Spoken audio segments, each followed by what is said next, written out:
pagpangampanya ni Presidente Rodrigo Duterte, diha na pagya og maayo, although hagbara po ni nga style sa mga trapo, na pagya og maayo ang dili mudagan apan di ay nidagan. Mao ni ang kabahin sa political strategy nga gigamit ni Presidente Digong. Siya ang pangampanya, dili mudagan apan mudagan. Unya na dayoy daghan nga mga grupo nga nagsigi og hangyo nga mayor, dagan og presidente sa Pilipinas, dagan mayor. Tubag ni Presidente Digong, di ko mudagan. Kay igo na ni nga ni ako sa Davao City. Gikinahanglan ko sa Davao City, di ko mudagan. Mayor, dagan gyud. Og tuod man sa last day sa filing sa Certificate of Candidacy, wag itinood ni file si Presidente Digong.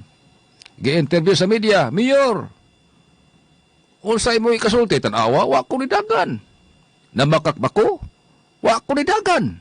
Pagka Presidente sa Pilipinas.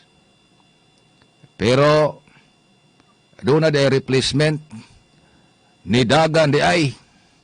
Pagka Presidente sa Pilipinas, kay kadtong kaalyado ni Presidente Digong, nga nidagan og pagka Presidente sa Pilipinas, ni withdraw og gipuli si Presidente Rodrigo Duterte.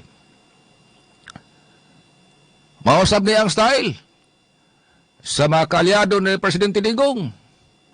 Si Bungo niingon, Sir Bong, dagan. Di ko mo dagan.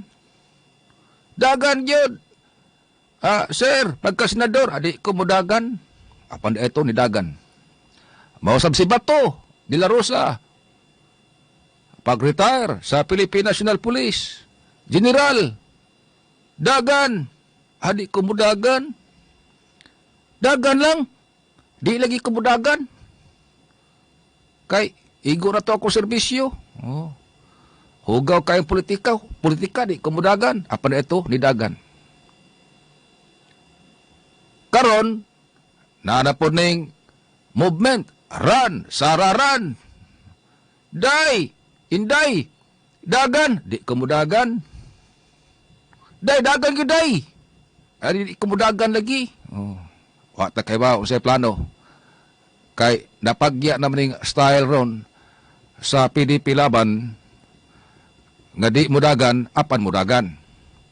Karon diri sa Cebu, usas mga kaalyado sa PDP laban, si Cebu Governor Gwen Garcia.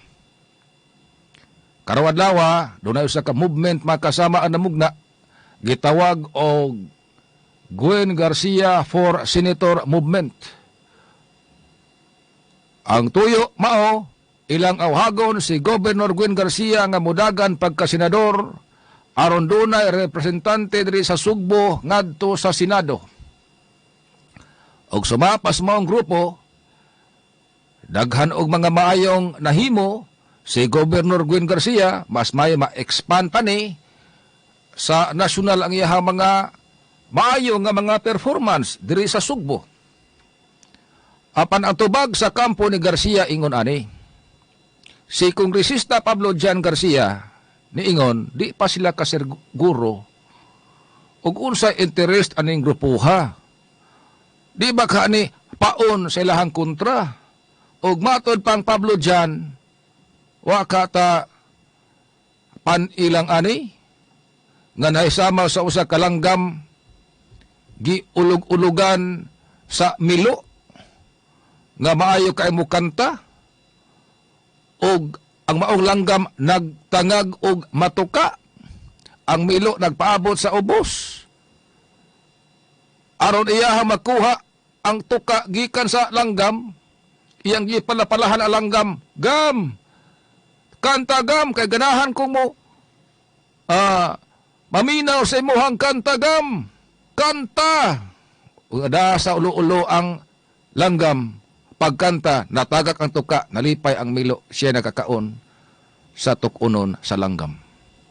Mao ni ang panig-ingnan ni Kongresista Pablo Jan Garcia. Gawas ana, matod pang Cebu Governor Gwen Garcia, kampante na siya sa probinsya sa Cebu, di na kuno siya magpakyot, serious kuno ning iya, wag gud siya plano nga mudagan ngadto sa Senado. Sa probinsya ra siya, magpare-elect siya pagka gobernador. May numdumanan lagi ta, aning style di mudagan apan mudagan. Kay ba man ni ang style ni Digong ug ang sayaha mga tao? Ambot unsa ka kaseryoso si Cebu Governor Gwen Garcia aning iyang ingon di kumudagan. Di ka mukat lang pud udagan? O karon gimugna aning mao nga movement aron magsigihan og hisgot si Cebu Governor Gwen Garcia indirekta nga pamaagi sa pagkampanya? Pero sige na lang, di lang nato sudlan ang kalibutan sa mga politiko. Kaya naman na sila ilahang kagulingong kalibutan. Aron lang ta og unsa kahay mahimo sa ato ang gobernador kung mahimo siyang senador. Anyway, wa naman hinuoy representante ang Sugbo ngadto sa Senado. Katiguang naman si Serge Osmeña, mausab si Lito Osmeña, unya kadtong kanhi senador, kanhi mayor sa Toledo City, Sani Osmeña, patay na pod.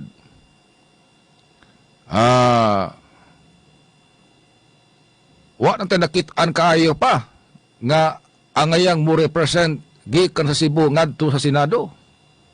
Ang uban mo suporta nga magsenador si Governor Gwen Garcia, ang uban po niingon nga ayaw na lang oy. Enough na nga maggobernador ning ato ang gobernadora diri sa Cebu. Pero ato ang pangutan-on, ang pulso sa katilingban para ninyo. Suporta ba kamo kung mudagan si Governor Gwen Garcia o senador?